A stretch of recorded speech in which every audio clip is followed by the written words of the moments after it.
The Ben Garcia Show. Yeah. Best show in the land. Yup.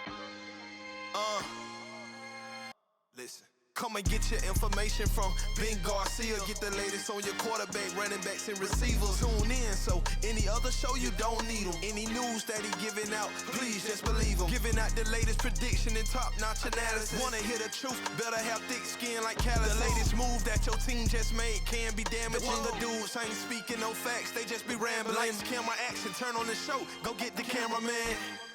Yeah. Lights, camera, action, turn on the show, go get the cameraman.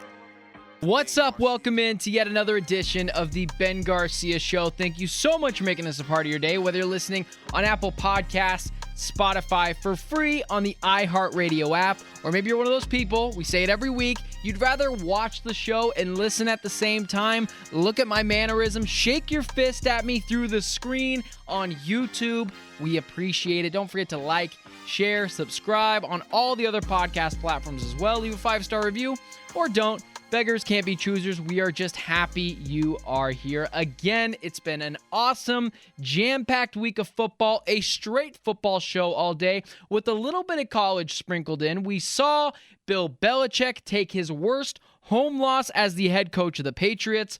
Brock Purdy showed out against Dak Prescott on Sunday Night Football. We saw the Eagles move to still undefeated 5-0 going through Week 5, beating up on the Rams.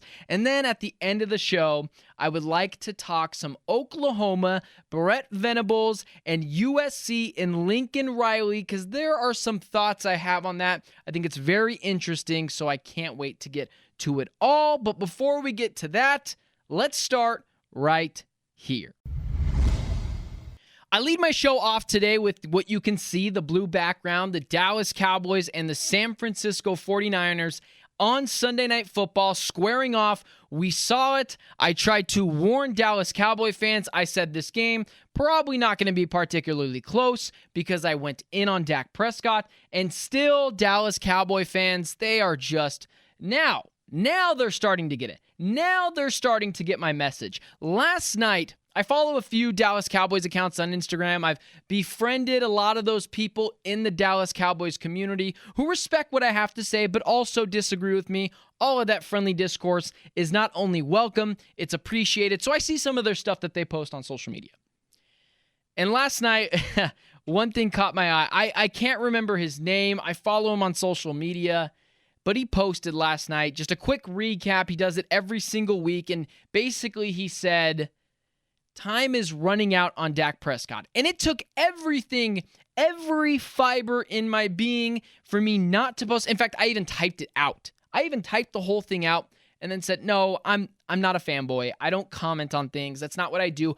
I don't want to get in fights in comment sections with people because I'm not going to change your mind, and you're probably not going to change my mind. What's going to change my mind is stats, statistics, and play on the field with some of the eye test, of course. But what I wanted to comment on there was, no, time isn't running out. Time has ran out. And so I get labeled a hater from the Dallas Cowboys. And it's like, no, your team is good. I have no problem saying the Dallas Cowboys are good. I have no problem saying Micah Parsons, at minimum, a top 3 defender in the NFL. I've got no problem saying Tony Pollard, massively explosive. CeeDee Lamb, probably the best wide receiver after the catch. Maybe him and Deebo Samuel kind of switch off on that 1A, 1B, but either way, I can give the respect there. I can say Dan Quinn is an awesome defensive coordinator. Mike McCarthy, he's just meh. He's not bad. He's not great. He's somewhere in the middle. I don't think he loses you games, but I don't think he schemes up stuff particularly well to win you games. Dak Prescott has always been the problem. Dak Prescott has never been a part of the solution. Dak Prescott, as a rookie and on those rookie deals, and before he started getting the franchise tag and before he got the big money in $40 million large. It used to be called Dak Prescott money. Now it's called Daniel Jones money. Dak Prescott doesn't show up. So Dallas Cowboy fans, help me out because I'm always slow to the train. Who are we blaming? Because it used to be Kellen Moore, and I told you it was a mistake letting him go because the Chargers offense It looks pretty damn good. And the Cowboys offense looks like a BB gun offense. So we can't blame Kellen Moore anymore. He's gone, and his offense is awesome. Mike McCarthy, right? Okay, Mike McCarthy, he said he didn't call a great game last night, but I'm not going to blame Mike McCarthy for throwing a ball into deep center field where a safety is basically playing outfield, just fielding the ball for a pick. Are we blaming the defense? Okay, well, sure, I guess the defense didn't play particularly well, but the defense doesn't sling the ball. The defense didn't throw 3 interceptions. At one point, they were just demoralized knowing that they had an offense that couldn't bring them back in the game. The defense has carried them through 3 games in which they won. And Cowboy fans tell me, they always tell me, well, we don't need to worry about Dak Prescott.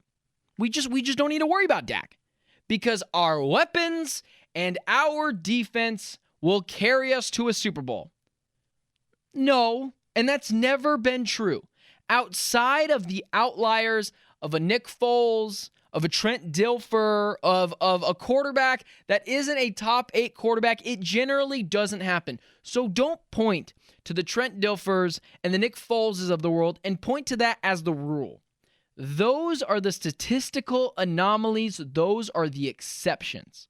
The rule is, if you have Patrick Mahomes, if you have Jalen Hurts, if you have Justin Herbert, if you have Joe Burrow, if you have a top 8 quarterback, you can compete for a Super Bowl because at any given week, you can be told, save us. We need help. It's the old T-Mac ads. T-Mac, save me, save me. If you remember, if you know, you know. Dak Prescott can't do that. Dak Prescott is incapable of doing that. And so what I've told Cowboy fans, and I said a couple of weeks ago on a Cowboys Nation podcast that I was a guest on, which I just got ruthlessly jumped on, but it was kind of funny, is you cannot rely on defense and your weapons to save you every week. Because this game has always been about slinging the football and who is distributing the football. And Dak Prescott is incapable of putting a team on his back 2 times this year. 2 times.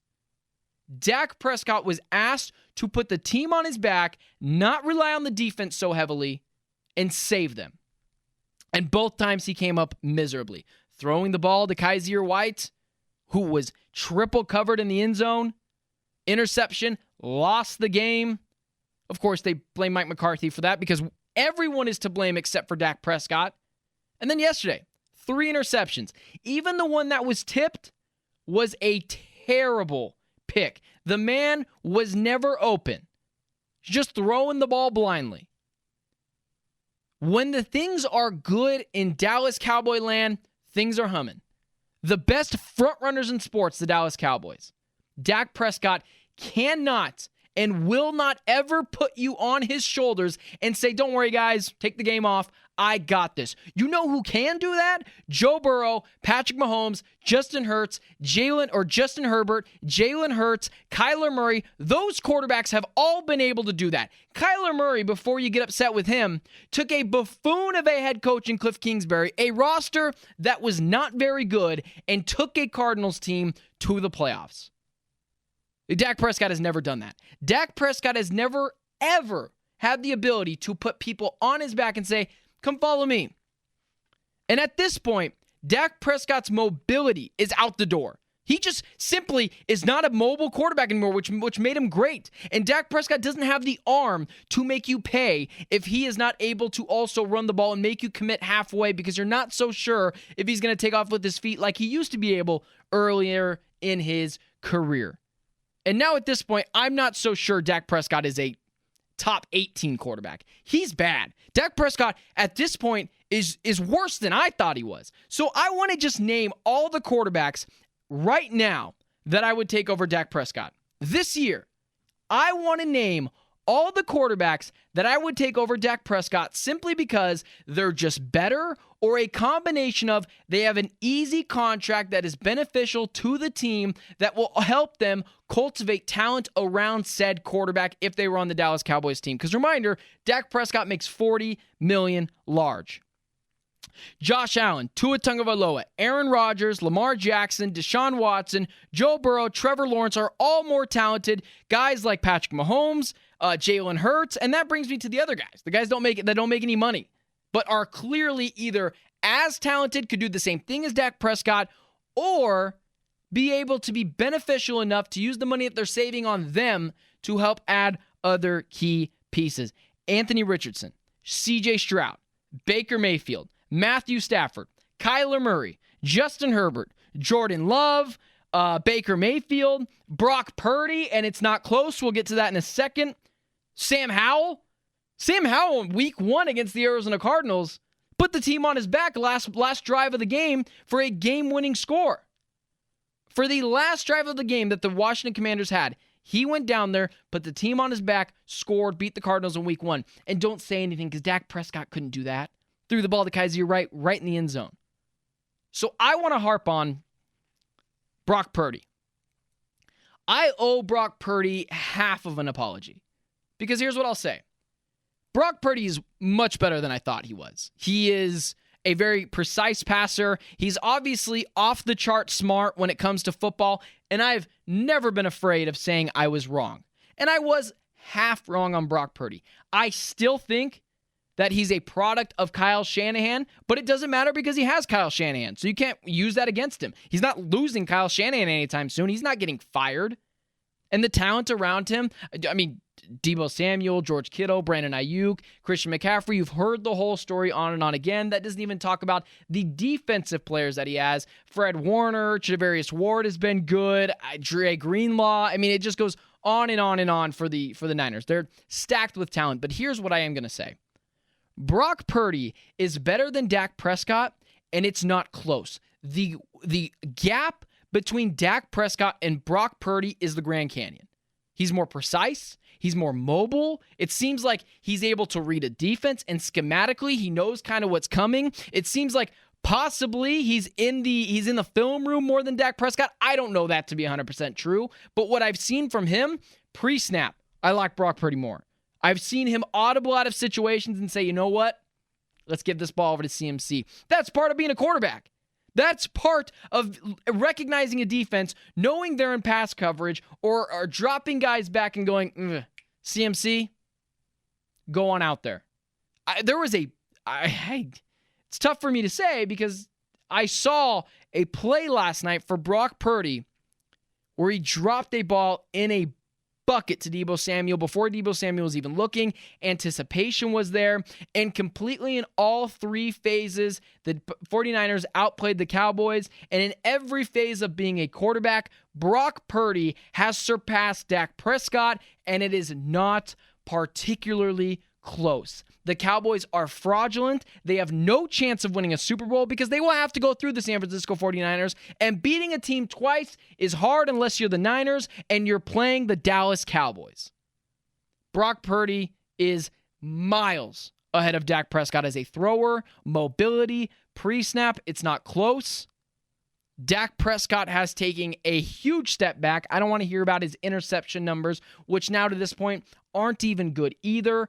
4 interceptions through week 5, and he promised us he wouldn't throw 10 this year. Tip for life: don't make promises you can't keep because you end up looking really dumb.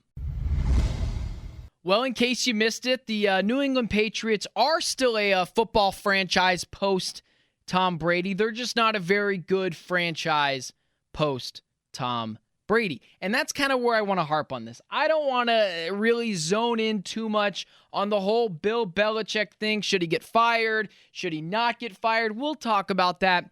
But generally, and I said this in a group chat with my friends the other day, if you win 6 Super Bowls, you probably get to stay as long as you want. That's probably like an unwritten rule in the NFL. He's really close to Don Shula breaking the all-time wins record. I think that's really what he's aiming for. But I don't want to harp on Bill Belichick. It feels like he's been beat down a ton.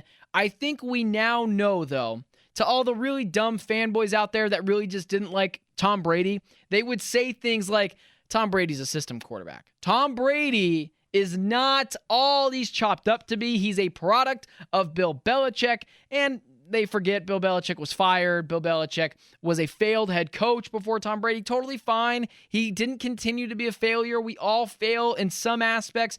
But the notion that Tom Brady was a system quarterback was just stupid.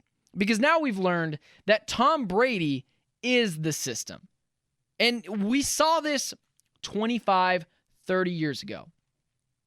The New England Patriots now are eerily similar to the Chicago Bulls post Michael Jordan. Let me say that again. The New England Patriots post Tom Brady are eerily similar to the Chicago Bulls post Michael Jordan. And what do I mean by that? Well, the Chicago Bulls, they had the GOAT, the greatest basketball player of all time, Michael Jordan. Then you have the New England Patriots, the greatest player of all time, the greatest quarterback of all time, and Tom Brady. And both teams, they don't sink automatically. They don't swirl down the drain. They both make the playoffs. The Patriots made the playoffs. The first year after Tom Brady, it was all Belichick. Belichick can make this team go. They got blown out in the playoffs. The Bulls, they made a few playoff appearances, but have been largely irrelevant, exactly like the New England Patriots are going to be. The New England Patriots, along with the Chicago Bulls, were not a relevant franchise pre-Michael Jordan and pre-Tom Brady. These are franchises that needed saving in guys like Michael Jordan and guys like Tom Brady. The Chicago Bulls still are in chaos. They've been in chaos ever since Michael Jordan walked out that door because they lose literally the greatest player of all time, i.e. the system. Michael Jordan wasn't a system player, although he played in the Phil Jackson level offense, the smartest, probably one of the best coaches in NBA history, maybe a top 3 coach. The system was Michael. They weren't winning NBA titles pre-Michael, and they weren't winning NBA titles post-Michael. The New England Patriots are the same thing. The New England Patriots are going to be an irrelevant franchise again unless they seriously take a self-reflection in the mirror and go, okay, who's the problem? It wasn't Tom. Who is it? Oh, it's us. They're very close from going into NFL purgatory and being a mediocre franchise for years to come. It's incredibly strange to me how quick the Chicago Bulls were. We saw The Last Dance. This is the last season. Kicked everyone else out the door. The New England Patriots, Tom Brady, he's old. Kick him out the door. Get him out of here. Don't be so quick to get rid of great for whatever your reasoning is. And the Chicago Bulls are paying the price of it. Don't you think they wish they would have held on to Jordan a little while longer, even though he was older? Do you think the Patriots wish they wouldn't have botched that Tom Brady situation? Don't you wish that instead of falling into NFL purgatory with Mac Jones as their quarterback, that they wish they would have held on to Tom Brady a little bit longer? You know, the guy that immediately won a Super Bowl directly after he left New England? This notion that Tom Brady ever was considered a system quarterback was ridiculous. He is the system. And the Chicago Bulls and the New England Patriots are so similar, they might as well be twins. Chicago Bulls, irrelevant before Michael Jordan. The New England Patriots, irrelevant before Tom Brady.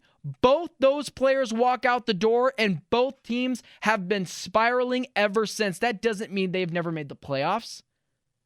But what it means is they are both irrelevant franchises where you can just skip the channel if the Patriots are playing, and you could turn it to a different game if the Chicago Bulls are. Tom Brady was the system. Michael Jordan was the system. And the Chicago Bulls have been dealing with the repercussions of letting go of Michael Jordan ever since. And the New England Patriots are following in their footsteps. Like I was saying earlier in the show, I follow a few Cowboy accounts because I've seen probably the most thing that I'm famous for on all social media platforms in the sports broadcasting realm is my criticism of the Dallas Cowboys and their quarterback, Dak Prescott. So, of course, I've said before, I've befriended some of them. So there's another Cowboys account that I follow. We chat back and forth. I go on his show. I defend my statements. Nothing is said out of pure hate. I don't hate any team enough to exhort energy to my day to actively root against them. It just for me doesn't work that way. Unless, of course, you're the Los Angeles Lakers or I can't think of other things. I really don't like the Seattle Seahawks, but I'll be honest about them as well. I don't really hate them as much anymore. Post Russell Wilson, Legion of Boom days. I think the only team that I hate with a burning passion is probably the Los Angeles Lakers. That's the fandom in me, but I digress there. He said to me, be honest with me. Do you really think the Eagles are the best team in the NFC East? Because he's a Cowboys fan. He covers the Cowboys. He's got a lot of followers. He does a good job covering the Cowboys. No shade towards him. But he said, outside of week 3, has Philly looked better in any particular week?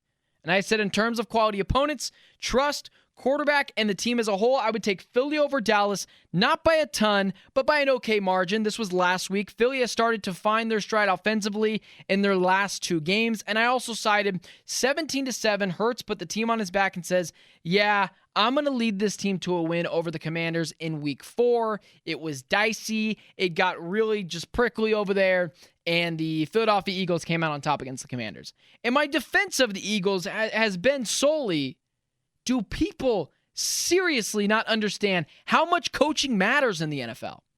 Jalen Hurts, forget about the fact that their defense isn't as good this year because JG flew his way all the way down in Arizona for the Super Bowl and then stayed there with the Arizona Cardinals, and so their defense isn't as good anymore. But they lost Shane Steichen, who we've seen to this point is a really good head coach. I mean, he's a clever play caller for Gardner Minshew, their backup quarterback. I mean, he's getting it done with Zach Moss. Don't even get me started on why they gave JT that extension with the way Zach Moss has been playing. Shane Steichen obviously was a huge focal point for why Philly went to the Super Bowl last year and had a very successful season. Don't underestimate the power of coaching. The Philadelphia Eagles, and I want to stake my claim on this in week 5. I've pretty much already done it, but I haven't done it publicly. The Philadelphia Eagles are the team to beat in the NFC. I know the San Francisco 49ers are awesome, and the San Francisco 49ers have a bunch of shiny, cool toys. CMC, George Kittle, Brandon Ayuk, Deebo Samuel. Brock Purdy is slinging it, and Kyle Shanahan is scheming it up. When it comes to smash mouth football, when it comes to winning ugly, there's no team in the league that does it better than the Philadelphia Eagles. The 49ers might blow out teams best in the NFL, but the playoffs are not going to be blowouts. The playoffs are not going to be track meets. It's going to be cold, and it is going to be slowing down the game, isolating players, and really schematically winning the game in between the numbers. That's where the term game of inches comes from. In January, in December, and in the first week of February when the Super Bowl takes place. And the Eagles yesterday against the Rams, I know 23-14. On the paper, it just doesn't look great. They covered. They went across the country and beat the Los Angeles Rams, who returned Cooper Kupp and played well, I might add. The Los Angeles Rams are going to vie for a playoff spot in the NFC. The Los Angeles Rams are a good football team. Sean McVay has got them rolling. Cooper Kupp is back. Puka Nacua is the rookie of the year so far, running away with it. Matthew Stafford looks totally fine. And the offensive line is better than last year. But the Philadelphia Eagles, this game, 23-14, was not close. And Jalen Hurts has continuously been able to put the team on his back. And he is not the most talented quarterback. He's not the biggest. He's not the strongest. He doesn't have the best arm. He's not the most mobile. He's not the more mobile than Kyler Murray. He's not more mobile than, I would argue, quarterbacks like Lamar Jackson. Jalen Hurts just wins games. He's a real gamer. And they have the relationship on the sideline to fight with each other publicly and then bringing it at the end of the game after a win. That is what winning football is. And if you're asking me between the San Francisco 49ers and the Philadelphia Eagles, the clear 2 top teams in the NFC, both undefeated right now, who I would take? The 76ers. The San Francisco 49ers defense is not that much better than the Philadelphia Eagles defense. The Philadelphia Eagles offense is not that much better than the San Francisco 49ers offense and vice versa. Kyle Shanahan, Nick Sirianni, probably clear advantage Kyle Shanahan there. But like I said in the beginning of the show, what matters is who is slinging the football. And Jalen Hurts or Brock Purdy, who am I going to take? The Philadelphia Eagles have a real pass rush too. Jalen Hurts has the ability to run more than Brock Purdy. I like his arm better. This is going to come down to the quarterbacks. Jalen Hurts has been in a lot of big games in his career. Super Bowls, NFC Conference Championship games. He's been to the National Championship. He's won multiple SEC titles. He's constantly been underlooked, similar to Brock Purdy in that way. But the Philadelphia Eagles have not even hit their stride offensively. They are absolutely getting there. They are stacked on offense. A.J. Brown, Devonta Smith, Dallas Goedert is a top 5 tight end in the league. DeAndre Swift is finding a stride. They have the best offensive line in football, an elite pass rush, good linebackers. Still, you got guys like Darius Slay back there locking it down. Guys, this Philadelphia Eagles team is going to be scary in the playoffs. And when you have to come to the Link to play the Eagles in that hostile environment, I'm taking the Eagles. This is going to come down to, in January, the NFC Conference Championship game, Eagles and the Philadelphia Eagles and the San Francisco 49ers. It's going to come down to those two teams. And who do I trust more? Who do I trust more when the lights are brightest? Hoping everyone stays healthy this time around. Jalen Hurts or Brock Purdy? No contest. I'm taking Jalen Hurts and the Philadelphia Eagles every single time, and they are continuously getting better every week. They haven't even found that offensive stride yet, and when they start to hit their stride in Week 13, Week 14, they're going to be the scariest team in the NFL, and they are going to beat the 49ers in the playoffs this year, and they're going to go to back-to-back Super Bowls, and they are going to be the scariest team in the NFC. Don't overlook the power of coaching. They're still trying to scramble and get it all together after losing Shane Steichen or guys like Jonathan Gannon. It's going to come together, and it slowly has. You've seen it with the Niners. They have that continuity there. They didn't lose any big-time coordinators. Kyle Shanahan is there. Steve Wilkes steps in for DeMeco Ryans, and their defense has taken a little bit of a step back. Not a huge one, but a little bit. Their red zone defense, I don't think, just due to the eye test, not as great as it was before. The Philadelphia Eagles are the best team in the NFC. They could easily be the best team in the NFL by the end of the season, and I think we are all clearly overlooking just how good the Philadelphia Eagles are. When it comes to the NFL and college football, I have always leaned pretty hard NFL, but I do love college football, and I follow a lot of the major storylines, the Alabamas. I always tell people I'm a bandwagon Florida Gators fan. I was a huge Tim Tebow fan growing up. Again, a story for another day. Go Gators, although they are still in utter chaos ever since Tim Tebow has left and Urban Meyer as well. Again, story for another day. What I saw in the Red River rivalry against Texas and Oklahoma really got me thinking. Oklahoma lost Lincoln Riley 2 years ago, if I'm not mistaken. And Oklahoma fans, they were acting like a girlfriend broke up with them that they had been with for years, and then they went and hooked up with the neighbor and got married to them, and it just completely broke their hearts. But enter in Brett Venables. Last year, Lincoln Riley was the talk of the town in college football. He was turning around USC. They made the Cotton Bowl, if I'm not mistaken, lost to Tulane. And they had some of the same problems that you had at Oklahoma. And crazy good shotgun level offense that was just, shooting things all over the place. It was a beautifully orchestrated offense with Caleb Williams and company. And then their defense, they still had a lot of the same problems they had before. On defense, it was giving up a lot of plays, a lot of the big chunk plays. Their defense, very soft up front, whether it's defensively, just getting pounded at the point of attack, offensive lines, defensive lines, never as good as people think they are. And it's that little stuff that just continues to not break USC's way, but people gave Lincoln Riley the credit. They say, you know what? He turned this team around. We've been as good as we've been since the mid-2000s, early 2000s. And so, you know what? Got to give him a year. He's got a lot of transfers. And even myself, I was like, you know what? You got to give Lincoln Riley a couple of years, because I thought it was a steal that he went over to USC.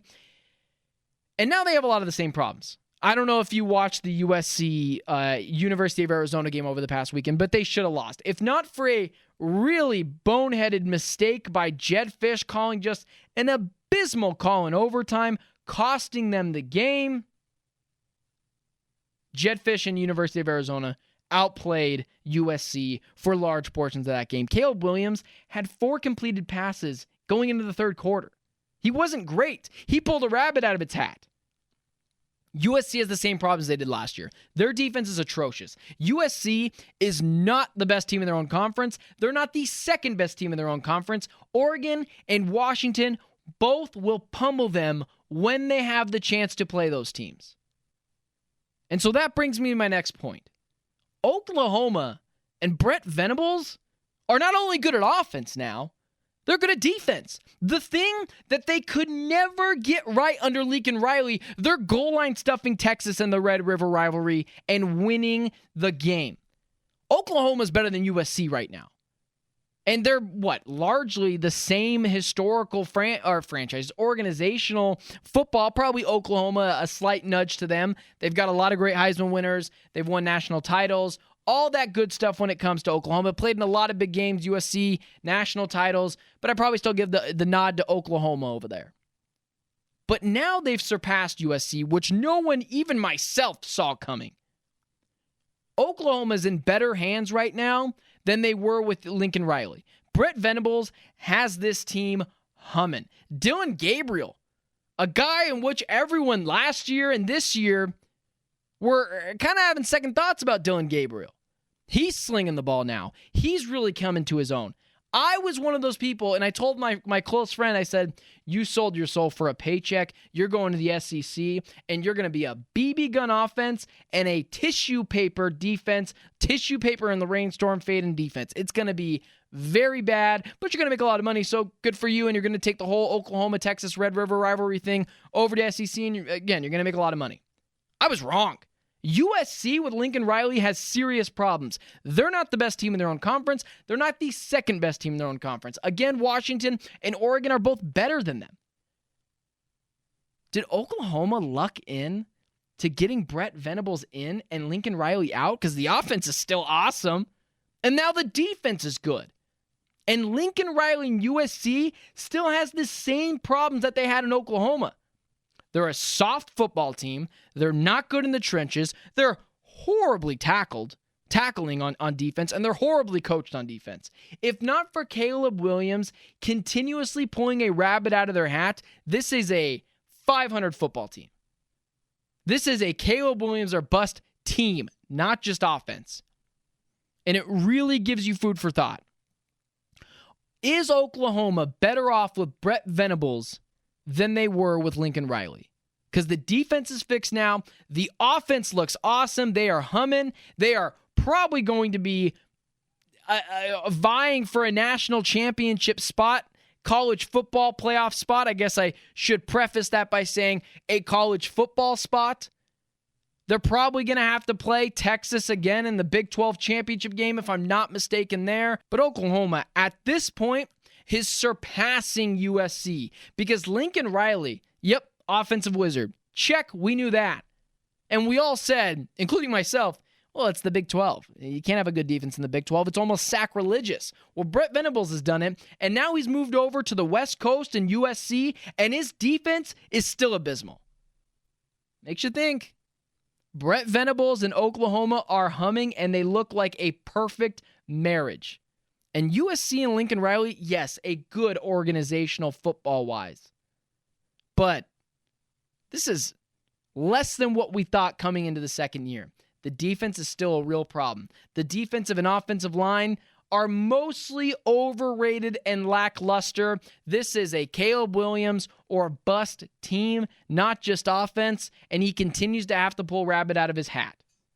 And I don't expect USC to come close to Oregon and Washington. And I absolutely expect Oklahoma to vie for a college football playoff spot.